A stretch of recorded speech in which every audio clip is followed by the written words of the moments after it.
तो सभी प्यारे छात्रों का एक बार फिर से स्वागत है और आज हम बॉडी सेंटर्ड क्यूबिक सेल में संकुलन दक्षता देखेंगे कि किस तरीके से की जाती है। और हमने संकुलन दक्षता क्या कहलाती है इसके पहले वाले वीडियो लेक्चर में कंप्लीट किया हुआ है। यदि आपने नहीं देखा है तो आप सबसे पहले संकुलन दक्षता और एससीसी में कैसे निकाली जाती है जो कि हमने यहाँ पे की हुई है, तो पहले आप वो देख लेंगे। उसके बाद आप ये देखना ताकि आपको जल्दी से समझ में आ जाएगा, क्योंकि केमिस्ट्री में एक क्रम चलता है, इसलिए हम लोग नोट्स लेके चल रहे हैं ताकि क्रम से पढ़ाई कर सकें। तो चलिए आज हम बीसीसी में सीखते हैं कैसे निकालेंगे, इसका चित्र कैसे बनाएंगे, हर एक पॉइंट अच्छे से सीखेंगे और क्यों करना है ये सब चीज़ें वो भी देखेंगे। तो सबसे पहले अब हम हेडिंग डाल लेते हैं बीसीसी में संकुलन दक्षता। तो हमने यूनिट सेल के प्रकार पढ़े हुए हैं, घनीय क्यूबिक सेल के मतलब घनीय एकक सेल के, उसमें बीसीसी होता है। बीसीसी मतलब बॉडी सेंटर्ड क्यूबिक सेल। तो उसको कैसे बनाना है एग्ज़ाम में और कैसे इसकी संकुलन दक्षता निकालनी है मैं आपको यहाँ पे बना के बताऊँगा। तो सबसे पहले आप सीधी लाइन खींचेंगे, मतलब एक वर्ग बना देंगे। इसके बाद इसका ये वाला पॉइंट कहीं भी सेंटर के ऊपर थोड़ा सा ये ले लेंगे, ठीक है। और यहाँ पे भी आप इसी को ध्यान में रखते हुए एक वर्ग बना देंगे जैसे मैं बना रहा हूँ। अब ऐसा खींच के इसको मिला देते हैं, ये देखो। अब इसको इससे मिला देते हैं, फिर इसको इससे मिला देते हैं, इसी तरीके से इनको भी मिला देते हैं। तो हमने अभी इकाई सेल का ढांचा बनाया हुआ है। अब इसमें हमें जालक बिंदु रखने हैं। तो चूंकि ये बॉडी सेंटर्ड है इसलिए 8 कोनों पर होंगे, साथ में बीच में भी हुई एक जो है जालक बिंदु होगा। तो सबसे पहले हम कॉर्नर पर बनाते हैं एक के बाद एक। सबसे पहले हमने यहाँ कोशिश करना है कि ये गोल रहे।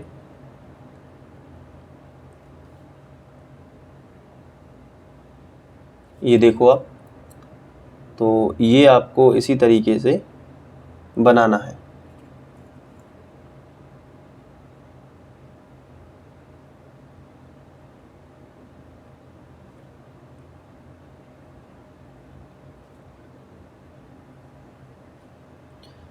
ये जो अभी यूनिट सेल बना हुआ है ये जो रहेगा अभी आपका, ये अभी रहेगा एससीसी में, मतलब कि सिंपल क्यूबिक सेल है। अभी बीच में बन जाएगा तो बॉडी सेंटर्ड हो जाएगा। तो हम क्या करेंगे, थोड़ा सा अपना दिमाग लगाएंगे कि पहले ये बनाएंगे, बॉडी सेंटर्ड बना लेंगे, उसके बाद ये वाला बनाएंगे ताकि अच्छा बन सके, ठीक है। तो बॉडी सेंटर्ड इससे टच बनेगा, ये वाले है जो ये वाला जो जालक बिंदु दिख रहा है ना, इससे टच करके आपको बॉडी सेंटर्ड बनाना है। तो पहले आपको पेंसिल से एक अंदाज़ा लगाना है कि कहाँ पर ये आ रहे हैं। देखो ध्यान से, जैसे आपने ये बनाया एक बॉडी सेंटर्ड यानी कि बॉडी के सेंटर्ड में, और इसके बाद ये आ जाएगा यहाँ पे। तो अब आपको बिल्कुल ये एक दूसरे से टच होने चाहिए। तो आप देख रहे हैं ना ये एक दूसरे से टच है, तो आप बॉडी सेंटर्ड थोड़ा ऐसे भी बना सकते हो, इस तरीके से। ये देखो आप, फिर ये इससे टच हो जाएगा। तो अब मैं इसको फाइनल आउटपुट दे रहा हूँ, कैसे दूंगा ध्यान से समझो।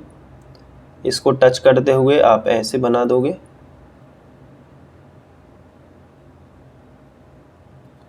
ठीक है। और इसी को टच करते हुए देखना पड़ता है कि कैसे एग्जाम में यदि पूछ लिया जाए तो कैसे बना सकते हैं। तो ये आप ऐसे करोगे, या सीखना है कैसे चित्र बनता है। तो ये देखो अब बॉडी के सेंटर्ड में आ गया और 8 कोनों पर है, 1 2 3 4 5 6 7 8, 8 कोनों पर एक बॉडी में भी है, मतलब सेंटर में है बॉडी के, इसलिए हो गया बॉडी सेंटर्ड क्यूबिक सेल। अब इसमें जो है हमें इसकी लैंग्वेज लिखनी होती है, तो वो भी हम यहाँ पे लिखेंगे, लेकिन उसके पहले नाम दे देते हैं। जैसे ये वाला पॉइंट है, इसे हम ए नाम देंगे। ये वाला पॉइंट है, इसे हम बी नाम दे देते हैं। और यहाँ पे ये वाला पॉइंट है, इसे सी नाम देंगे। और ये वाला जो पॉइंट है इसे डी नाम देंगे। फिर यहाँ पे ऊपर आ जाएंगे तो इसको यहाँ पे ई, फिर यहाँ पे चले जाएंगे, या फिर यहाँ पे आ सकते हैं, यहाँ पे एफ हो जाएगा नोट्स के अकॉर्डिंग, फिर यहाँ पे जी हो जाएगा और यहाँ पे हो जाएगा एच। तो हमने नाम दे दिए हैं अपनी सुविधा के लिए। अब माना कि यूनिट सेल की जो भुजा है, ये प्रत्येक भुजा, ये ए डी चाहे डी सी हो चाहे सी एच हो, कोई भी भुजा हो, वो सब ए मानेंगे। ए से लेके डी तक की ये जो भुजा होती है इसे हम क्या मानेंगे a, क्योंकि ये सब जगह बराबर होती है। तो ये मैंने क्या मानी ये, तो हम ये सबसे पहले लिखेंगे कि माना इकाई सेल की भुजा a है। तो यहाँ पे हम लिख लेते हैं माना इकाई सेल की भुजा a है। अब a और r का रिलेशन निकालना है हमें, तो उसके लिए हमें एक त्रिभुज लेना पड़ेगा। तो उस त्रिभुज को पहले समझना है। देखो कैसे हम a और r में रिलेशन निकालेंगे, और r हमें कौन सा चाहिए, ये वाला r, ठीक है, क्योंकि सेंटर से परिधि तक की दूरी एक त्रिज्या बनाएगी, फिर इसका भी सेंटर होगा और इसका भी सेंटर है, तो सेंटर से परिधि तक की दूरी एक और r बना देगी। फिर इस तरफ देखो, ये सेंटर से ये परिधि तक की दूरी एक और r बना देगी, फिर इस परिधि से इस सेंटर तक की दूरी एक और r बना देगी। मतलब यहाँ से यहाँ तक r, फिर 2r, फिर 3r और फिर ये 4r। मतलब यहाँ से यहाँ तक की दूरी जो है 4r यानी 4r बन रही है, 4r, ठीक है। मैं अभी लिख दूंगा अच्छे से। तो ये a और r में रिलेशन चाहिए, तो हमें यहाँ तक तो पहुँचना होगा। तो हम एक लाइन खींचेंगे, ये देखो ये विकर्ण नीचे वाले चतुर्भुज में एक विकर्ण खींच रहे हैं। तो ये चूंकि ये और ये आपस में 90 डिग्री है, ये वाली भुजा और ये वाली भुजा, क्योंकि घन में आपस में ये 90 डिग्री पर होती है, तो ये समकोण बनेगा यहाँ पे, ये देख लो आप। तो अगर हम त्रिभुज समकोण त्रिभुज BAD की बात करें, तो ये देखो समकोण है, तो समकोण के सामने की भुजा ये कर्ण हो जाएगी और ये लंब और ये आधार होंगे। तो जितनी ADA है, तो A से लगा के B, ये भी A ही होगी ना, क्योंकि ये घन की भुजा है। तो A + A स्क्वायर, मतलब कि देखो कर्ण का वर्ग बराबर लंब का वर्ग, लंब आधार किसी को भी मान सकते हैं।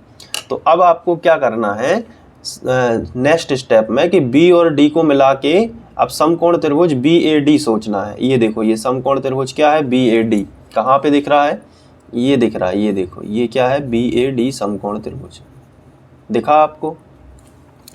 तो लिखना पड़ेगा यहाँ पे समकोण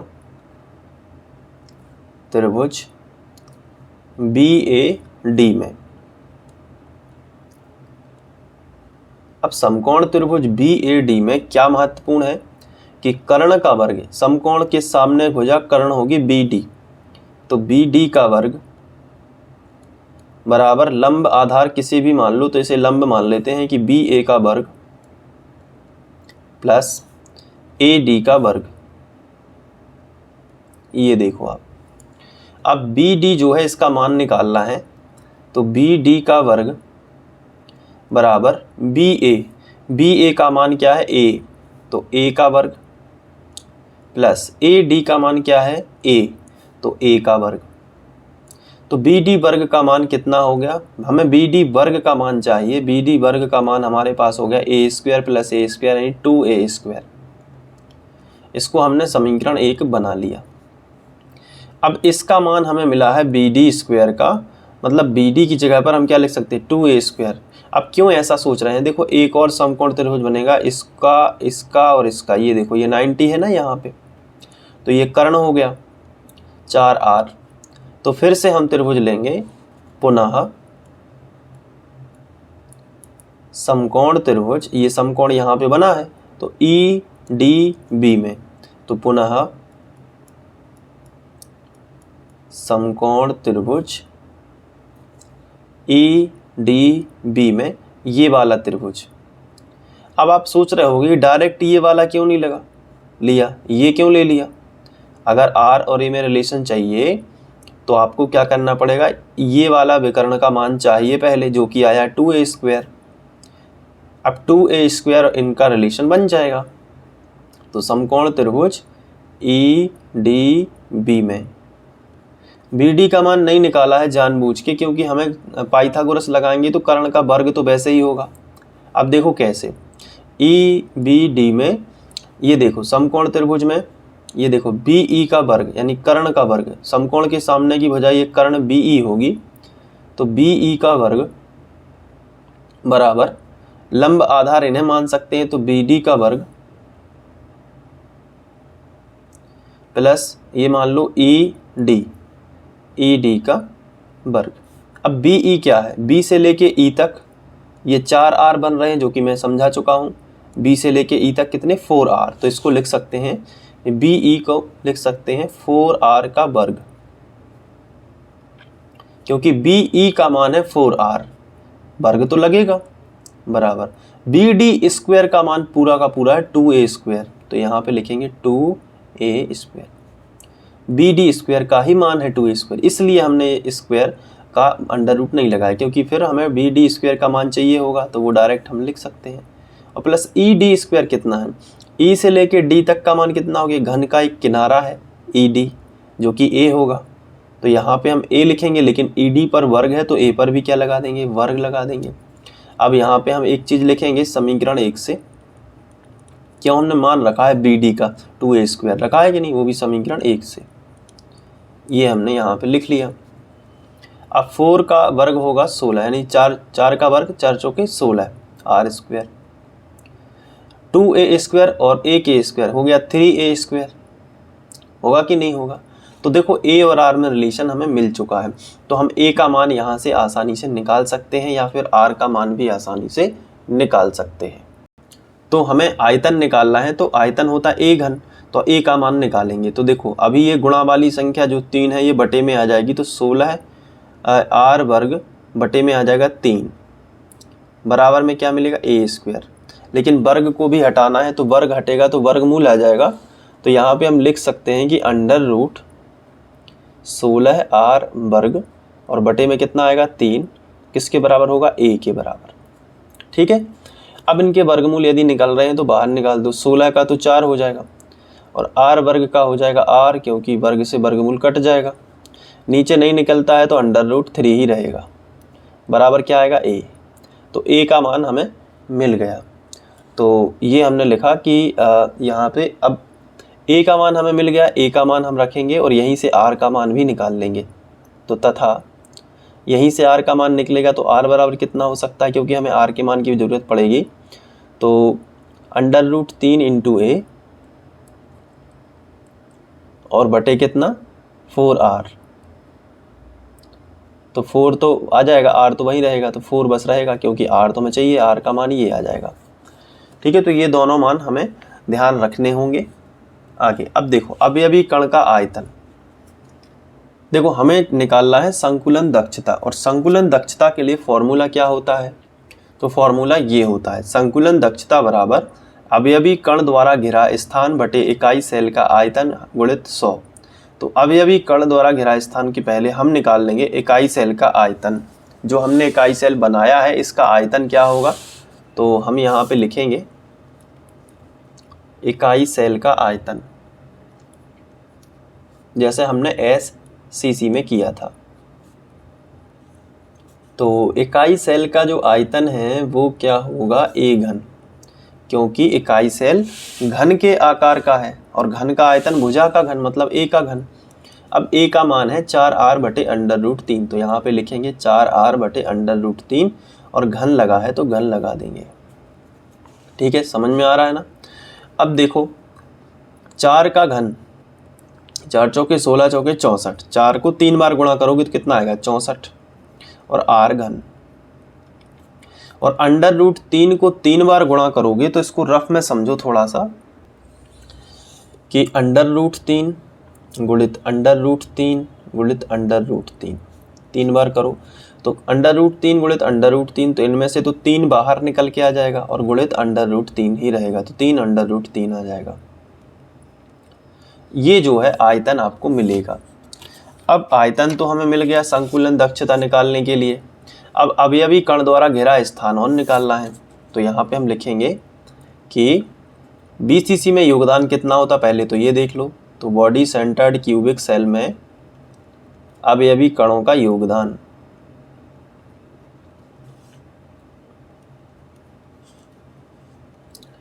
तो BCC में कितने होते हैं वो आपको दिमाग लगाना है। तो आपके सामने एक चित्र है, ये देखो ये BCC है बॉडी सेंटर्ड, तो इसका जाला कैसे दिखता है, तो 8 कोनों पर होते हैं, साथ में एक होता है इसके केंद्र में। 8 कोनों का योगदान कितना होता है, ये बताओ पहले आठों कोणों का। तो आठों कोणों का 1/8 गुणित 8, ये हम SCC में देख चुके हैं। और प्लस एक बॉडी में पूरा का पूरा इसी को मिलेगा क्योंकि ये इसके केंद्र में है, इसी इकाई सेल को पूरा मिलेगा क्योंकि इसी के केंद्र में, तो 1 ये पढ़ चुके हैं। तो 8 से 8 कट जाएगा तो 1 + 1 मतलब 2 परमाणु के बराबर टोटल योगदान रहता है। तो यहाँ पे हम लिखेंगे योगदान बराबर 2 परमाणु, सॉरी 4 लिख रहा है, 2 परमाणु। 2 परमाणु के बराबर BCC में योगदान रहता है। तो एक परमाणु का आयतन 4/3, तो अब 2 परमाणु का होगा 2 × 4/3। तो इसको ऐसे लिखेंगे कि अवयवी कणों, BCC में अवयवी कणों द्वारा घिरा स्थान, ऐसे लिख सकते हैं BCC में अवयवी कणों द्वारा घेरा गया स्थान।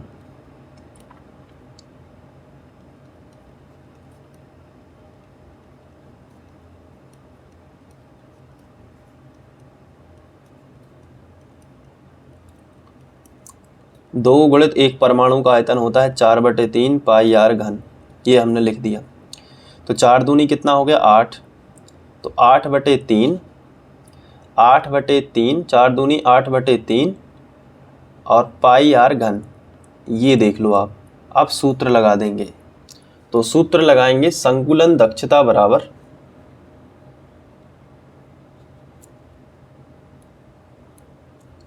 और लिखेंगे अवयवी कणों द्वारा घिरा स्थान, बटे का चिन्ह लगा दिया। इसके बाद लिखेंगे कि इकाई सेल का आयतन और गुणित में कितना लिखेंगे 100 यानी कि 100। अवयवी कणों द्वारा घिरा स्थान कितना है, अभी निकाला है 8/3 πr3, यहाँ पे लिख लो 8/3 πr3 और बटे इकाई सेल का आयतन कितना निकला है, अभी देख लो आप 64 r3/3 √3, तो 64 r3/3 √3 और गुणित कितना 100। बस इसको सॉल्व कर लो, तो इसको सॉल्व कर लो तो ऐसे होगा सॉल्व, देखो कैसे होगा। इसको ऊपर वाले को ज्यों कहते हो लिखो 8/3 πr3 और बटे को गुणा में बदल लो, ये बटे के बटे में इसको पलट दो, तो कितना होगा 3 √3 बटे 64 r3 और गुणित में कितना 100। तो r3 से r3 कैंसिल, 8 एकम 8, 8 अठैया 64, 3 से 3 कैंसिल, तो क्या बचा ऊपर π√3 बटे 8 और गुणित कितना 100। अब देखो पाई का मान कितना होता है 3.14 होता है कि नहीं, तो पाई का मान रख लो, √3 का मान रख लो और फिर आगे गुणा करते जाओ। तो पाई का मान होता है 3.14, √3 का मान होता है 1.732, तो 7 तक ले लेते हैं, 2 लिखने की जरूरत नहीं है और बटे में कर देंगे 8 और गुणित कर देंगे 100। तो सबसे पहले क्या होगा कि इनमें गुणा करेंगे, तो 3.14 गुणित 1.73 का रफ में गुणा कर लेते हैं, तो इसको दशमलव भूलिए थोड़ी देर के लिए, तो 314 गुणित 173 का गुणा कर लेते हैं। 3 चौके 12, 12 की 2 हासिल आ जाएगी 1, 3 एकम 3 और 1 4 और 3 तिरका 9। अब 7 का कर लो, 7 चौके 28, 28 की 8 हासिल आ जाएगी 2, 7 एकम 7 और 2 9 और 7 तिया 21। अब 1 का और कर लो तो 314 ही आएगा, इनको जोड़ लो, 2 8 4 12 की 2 हासिल आ जाएगी 1, 9 9 18, 18 और 1 हासिल की 19, 19 और 4, तो यहाँ पे 23 आ जाएगा। तो 23 की 3 हासिल आ जाएगी 2, 1 और 1 2 और 2 4 और 3 और 2 5, ये आ गया। अब 2 अंक दशमलव ये है और 2 अंक दशमलव ये है, तो 4 अंक दशमलव हो गया। तो यहाँ पे देखो 1 2 3 4, यहाँ पे आया 5.43, दशमलव के 2 अंक ले लेते हैं, बाकी छोड़ देते हैं, तो 4 3 गुणित कितना हो गया 100 और बटे कितना 8। तो अब हमें क्या करना होगा, 100 का गुणा करेंगे तो 543 के पीछे 2 जीरो लग जाएंगे, लेकिन ये दशमलव का क्या, दशमलव 2 अंक बाद है, तो यहाँ पे भी 2 अंक बाद दशमलव और बटे कितना 8, तो ये आ गया 543 बटे 8। अब इसको भाग कर दो तो 543 भागित कर देंगे 8, तो यहाँ पे देखो 8 8 6 48, क्योंकि 8 साथ ही 56 ज़्यादा हो जाएंगे, तो 8 6 48, तो 14 में से 8 जाएंगे तो 8 से 14 6 बचेंगे, फिर 4 में से 4 जाएंगे तो कैंसिल। अब 3 आ जाएगा यहाँ पे, तो यहाँ पे 8 चौके 32, 8 पंचे 40, 8 छः 48, 8 साथ ही 56 और 8 अठैया 64। मतलब ये है कि 8 साथ ही 56 करेंगे, लेकिन 8 अठैया अगर 64 करते हैं तो ये तो 63 है। तो हम क्या मान रहे हैं कि बिल्कुल करीब है ये। 64 अगर होता तो 8 बार पूरा पूरा चला जाता। तो हम यहाँ पे एक अंदाज लगाएंगे कि मान लो यहाँ पे 64 है, एक ही तो बढ़ाना है, तो मान लो 64 है, तो हम अप्रॉक्सीमेटली 68% लिख सकते हैं इसको। ठीक है, क्या लिख सकते हैं? 8 अठैया 64, ऐसे आपको करना होगा। ठीक है, तो ये 68% होगा। नहीं तो ऐसा भी हो सकता है कि 67.999, तो वो 68 ही होगा, एक ही बात है। तो 68% आप लिख सकते हो इसको। तो ये हमने BCC में देखा कि संकुलन दक्षता कितनी होती है, 68%। अब मैं आपको नोट्स दिखा देता हूँ जिससे आपको पूरा नोट करना है। वैसे ये भी खतरनाक ही हुआ है, आप देख सकते हैं, लेकिन फिर भी नोट्स से देख लेते हैं। वीडियो को पॉज कर करके आप नोट कर सकते हैं, जैसे कि आपको यहाँ पे दिख रहा है। एक एक चीज़ अच्छे से क्लियर करते जाना। ठीक है, मैं आपको आगे भी यहाँ पे दिखा देता हूँ। ये देखो, ये पूरा आपको नोट करना है अच्छे से। यहाँ पे भी, और PDF में नोट्स यदि चाहिए तो टेलीग्राम ज्वाइन कर लो, डिस्क्रिप्शन में लिंक मिल जाएगी, या इसका प्लेलिस्ट में जाओ फर्स्ट वीडियो में। यदि यहाँ पे अभी अवेलेबल नहीं हो पाई है तो वहाँ पे चले जाओ, फर्स्ट वीडियो के डिस्क्रिप्शन में मिल जाएगी। रिक्त स्थान भी निकाल लेना, 68 घटाओगे 32 आ जाएगा। ठीक है, तो अब हम इसके बाद FCC में करेंगे संकुलन दक्षता नेक्स्ट वीडियो लेक्चर में, ताकि अलग अलग हम सभी चीज़ें अच्छे से देख सकें। तो आपको जो भी पढ़ना है थंबनेल देख के क्लिक करिएगा और आराम से टाइम सेव करिएगा। ठीक है, तो मिलते हैं FCC में। Thank you.